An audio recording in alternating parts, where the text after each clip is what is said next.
There are what feel like an infinite amount of tools you can pick from as a data engineer. And likely, if you've worked in the industry for a while, you've maybe worked with some and heard of others and are always wondering, what do you actually need to know to be a successful data engineer? And the funny thing is, and I think the challenge is, what we're working on today will probably change a little bit tomorrow. You know, when I first broke into the DE and data engineering world, Hadoop and Spark were all the rage, and you would have to figure out how to host it yourself and spin up Zookeeper, and it'd be like 30 different solutions just to get it working. And now, you know, we're just running things on Databricks or Athena or something other than us manually managing some of these solutions. So the tools that we use changed drastically over the years. But I wanted to create a video that was in conjunction with my 100 days of data engineering video that helps you guys understand what tools you need to know as a data engineer. And we are taking a quick pause from the AWS cloud videos, but I'll be back on those here shortly. If you haven't watched those, give those a check out later if you'd like to learn more about how data engineers can work with the cloud. But for now, let's talk about tools from a high level. Let's first cover the basics. And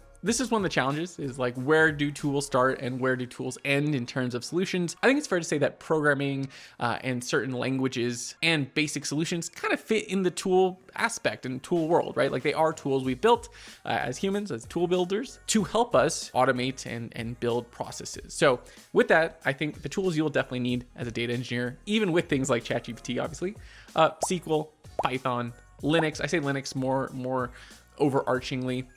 Most likely you're gonna have to write your fair share of bash scripts, or at least interact with servers, right? You might not need to be an expert, but you need to be able to interact with those systems. So yeah, Python, SQL, Linux, some level of understanding how to work with networks, all of that will likely come into play. And you need these baseline skills. Like, they seem basic, but you need them. Like, you can't get around them.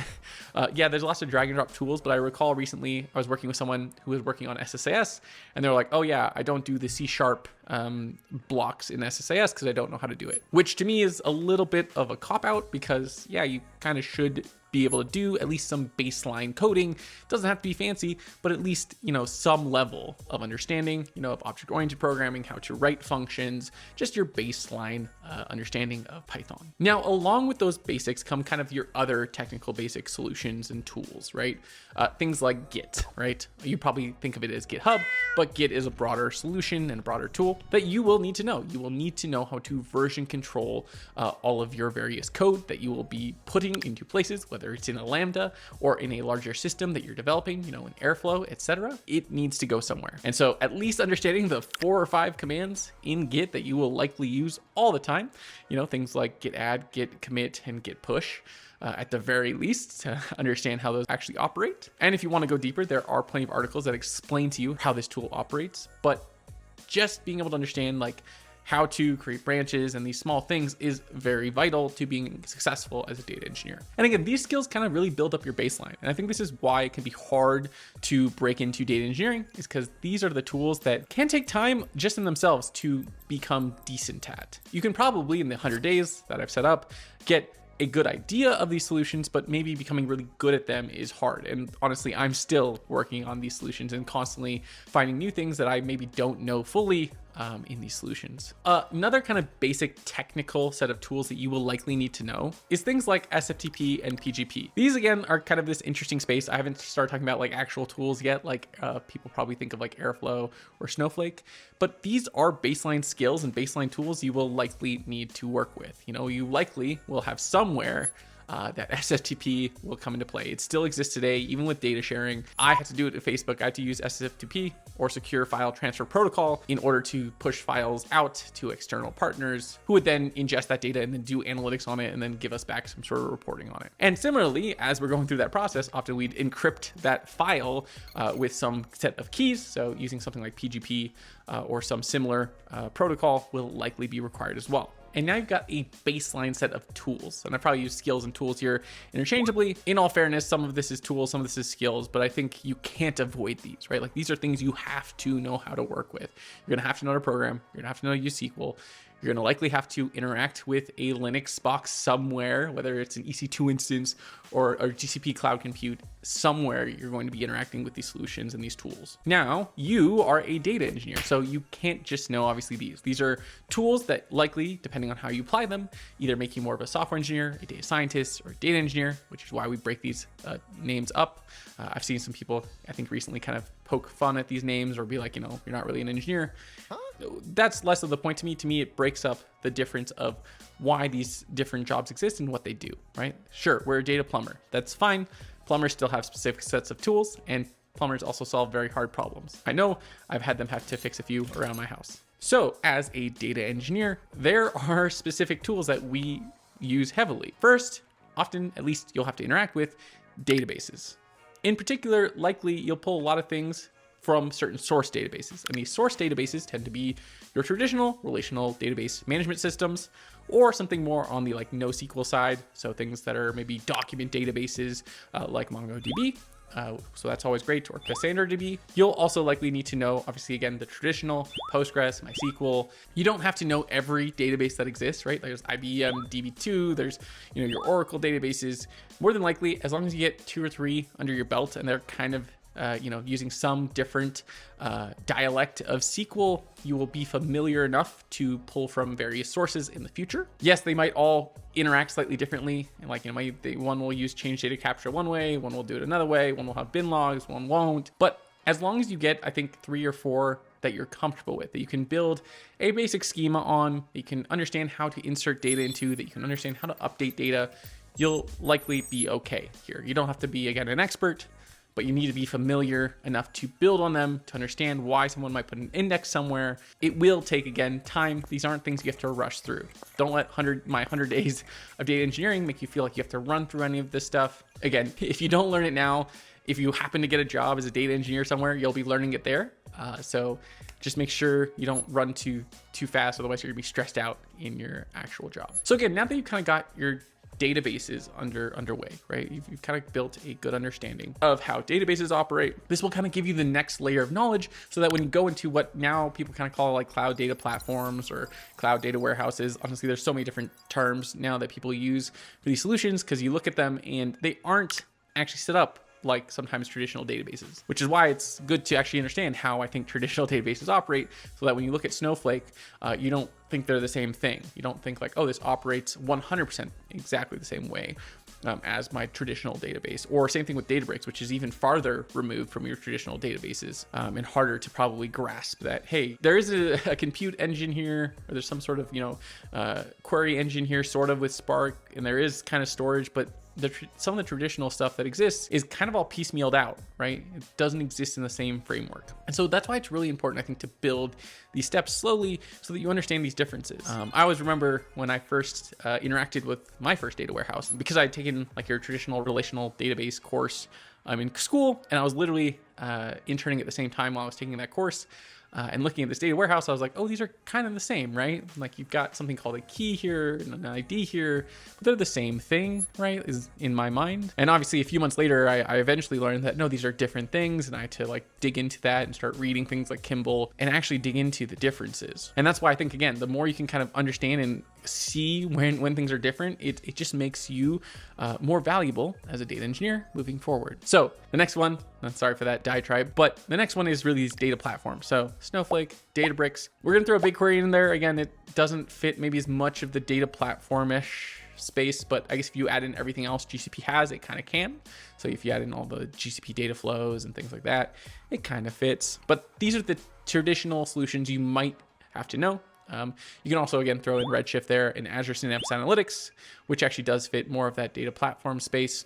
But those are kind of your key data platforms that you'll likely be building on. And in general, building some sort of data warehouse or data lakehouse, if that's your cup of tea, on. Obviously, it's going to depend on which one of these solutions you pick. They all do operate slightly differently. The way I often feel it is GCP tends to feel to me like it's a little more limited in terms of like what I can fine tune, whereas Snowflake tends to be a happy medium, and Databricks, like it gives you a lot of control, but then you have to understand how that operates. Almost kind of like the old Oracle days where it's like Oracle gave you a ton of control, but that's why you'd pay a lot for Oracle consultants, because they'd have to know how to like set up control files and all of this stuff as you're loading data, and as well as fine-tuning a lot of other stuff.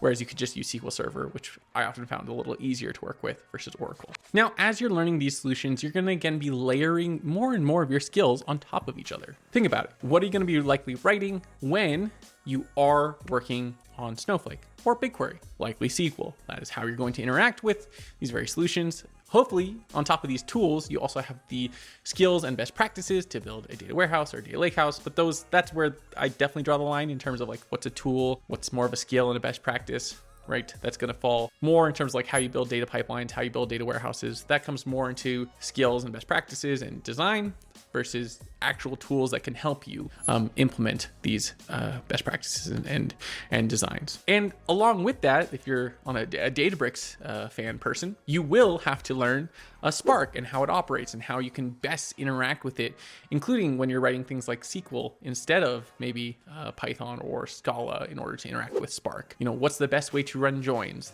Things like that are really important to understand why you might want to use something like an engine like Spark versus maybe Presto or Trino, and where. In fact, at Facebook, we even had the ability to switch in between Spark and Presto depending on the job, because sometimes it was more efficient to use Presto or Trino, and sometimes it was more efficient to know or to use Spark, and you'd have to know why. And so it's really good to know at least a little bit about all these tools, if not a deep understanding, because it will become valuable as you're going along. I think the important thing is as you're going through these steps of learning, again, you don't need to feel rushed. You will learn all of this stuff through time as long as you're putting in the effort. You know, if you're putting in 10 minutes a day, probably won't learn it. But if you're putting in hours a day, like most of us have at some point, if not still today, you will pick up these solutions, you will learn them, and you will feel confident in actually being able to deliver with them. All right, so now you've kind of built all of this baseline. The next set of tools you'll often see that you need to know are things like orchestration, ETL, and data pipelines. You can throw an ELT in there. These all kind of fit in this similar space. And I know some people would get mad if I said that, but I say that because Airflow, which obviously fits in this workflow orchestrator space, often when I see it implemented, gets used as an ETL type solution or data pipeline solution, right? Somewhere it extracts some data, it does some transforms on it, and then it loads it somewhere. Obviously, you can do a ton more with Airflow. You could easily automate other processes, but that is what I've seen it implemented as. Again, it could also implement things like machine learning models, which I've seen that done as well. So it is a broader solution, but these are the tools that I think people kind of put together. So again, Airflow is one. I'd be amiss to also not reference Mage AI, but also things like SSIS, Azure Data Factory, AWS Glue, Google Dataflow, and I assume DBT as well, depending on the size company you're working at. All of these are solutions that fit in various components in the data pipeline, ETL, orchestrator world. I'll put up a chart here that kind of tries to fit it all in various spaces. You know, it really depends company to company how complex your need is. Honestly, one thing we haven't covered yet is needing to know cloud solutions and cloud tools. Honestly, sometimes all you need is an AWS Lambda and EventBridge, which is essentially like setting up a cron job to run a very basic extraction of data and then load it somewhere, and then maybe add in Snowpipe or something similar that can just pick up a trigger of one file dropping into S3. But you're really going to see that there are a lot of different ways you can do pipelines. And honestly, what you often find is there's a few kind of types of tools. You can do things very custom. You can build it yourself. People love doing that for some reason, even though we've built a ton. People love having open source solutions. Again, Airflow and Mage are examples of that. These kind of fit again in that orchestrator world, but also often just get used as data pipelines or ETL type flows as well. And then you have things that are maybe fully, managed, things like SSIS, very drag and droppy. So SSIS, Azure Data Factory, and a few others that all involve, dragging and dropping and automating tasks that way. And so those are kind of the various tools you'll see.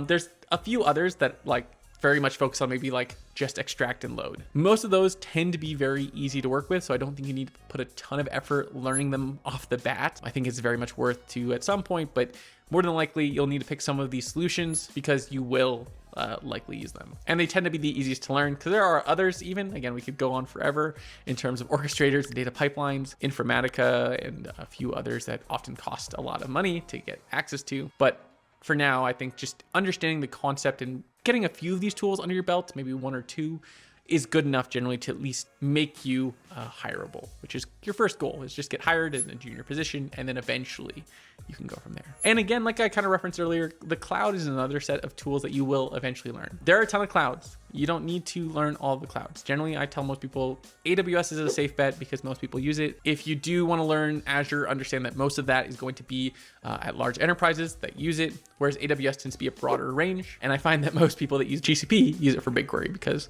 they like BigQuery. So if you are going to pick AWS tools, that's where I'd start. And I do have this AWS video that you can go through to actually look at all of the various tools you'll likely need to know.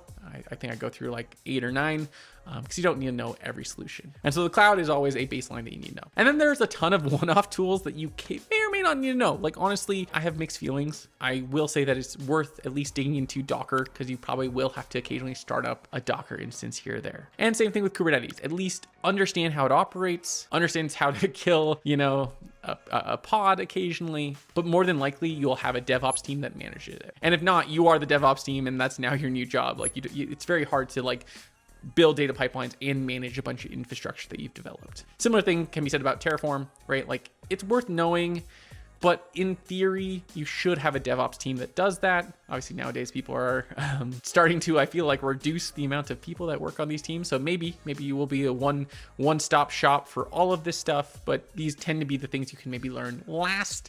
You don't need to put a ton of effort in immediately. Some of it will just come through you just naturally doing your work. But also you don't want to be running or trying to figure out how Docker works while you're pushing code to production. So make sure you've at least run it a few times. And if it is your first time seeing it in production and you've never run it in production, try to find someone to help you out there. Because it's just, there's a lot of ways it can go wrong. And those are most of the baseline tools you need to know. I'm sure there's others that people feel like I've missed. Please comment below if you think. I'll pin it if I think it's a good tool. I'm like, yeah, that's actually true. I should have covered this. But I think that's the baseline. It takes a little bit of time to become a data engineer, and I think this is part of it. Like, you don't have to know all of these tools super in depth, but you need to know what they do. In an interview, someone likely might ask, like, where would you maybe use one of these solutions versus another? How do joins work on one solution versus another? Does Redshift have merge? If it doesn't, how can you end up running something similar to a merge statement? All of this stuff is important to at least understand and have touched here and there. I don't want this to be discouraging. Again, you have long careers. It took me a few years to get to a point where I had a title of data engineer. And even now, whether that's the title, whether the title is data plumber, I think is less the point. I think the point is how you do your work. So hopefully this was helpful for you out there, whether you're an analyst, an engineer, a data scientist, to understand the tools that a data engineer will likely need to know. With that, guys, thanks so much for watching, and I will see you guys in the next one. Thanks all and goodbye.